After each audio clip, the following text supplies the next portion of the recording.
Assalamualaikum warahmatullahi wabarakatuh. Alhamdulillahirabbil alamin wa bihi nasta'inu ala umurid dunya waddin wa ala alihi wa sahbihi ajmain. Yang terhormat kepada dosen pengampu mata kuliah Ekonomi Mikro, beliau Hafidz Ismail MPD, dan yang terhormat kepada teman-teman sekalian seperjuangan. Perkenalkan, nama saya Lisma Noviani. Di sini saya akan menjelaskan sedikit materi guna untuk memenuhi tugas mata kuliah pengantar ekonomi makro. Ekonomi adalah studi yang mempelajari bagaimana manusia memenuhi kebutuhannya. Ekonomi menjadi dasar ilmu mengenai pengaturan rumah tangga, baik itu rumah tangga konsumen maupun rumah tangga produsen. Ekonomi memiliki peran aktif untuk membantu manusia dalam mengelola sumber daya yang ada. Pada dasarnya, kebutuhan manusia itu sangat tidak terbatas. Ekonomi mikro adalah ilmu yang mempelajari tentang keputusan dari individu atau bisnis perusahaan. Ekonomi mikro ini fokus pada aspek ekonomi pada tingkat individu atau perusahaan. Ekonomi mikro berkaitan pilih-pilihan pada unit pengambilan keputusan individu.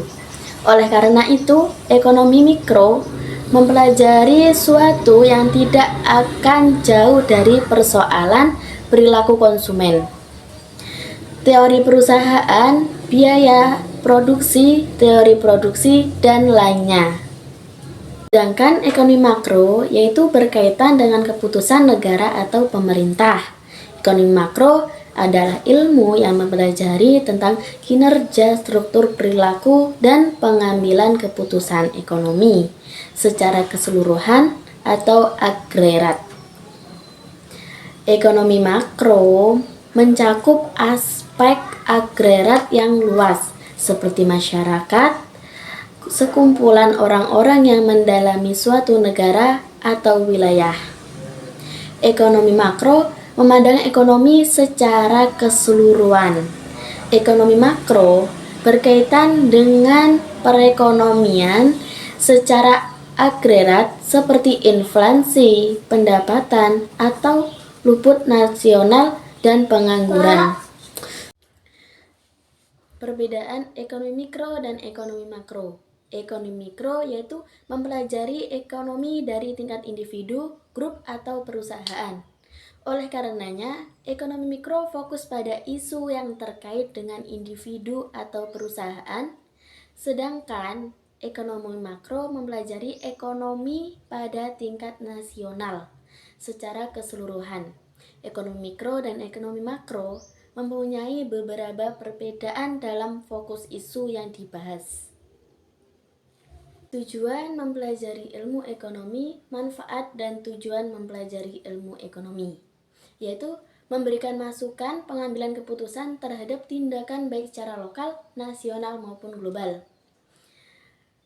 Membantu pembuatan kebijakan untuk memahami pola perilaku ekonomi masyarakat dan dapat memberikan sumbangsih dan kontribusi berupa pemikiran tentang potensi dan keterbatasan kebijakan ekonomi yang diambil oleh seorang pemimpin, serta memberikan masukan dan kritik dalam pengambilan keputusan terkait tindakan-tindakan ekonomi.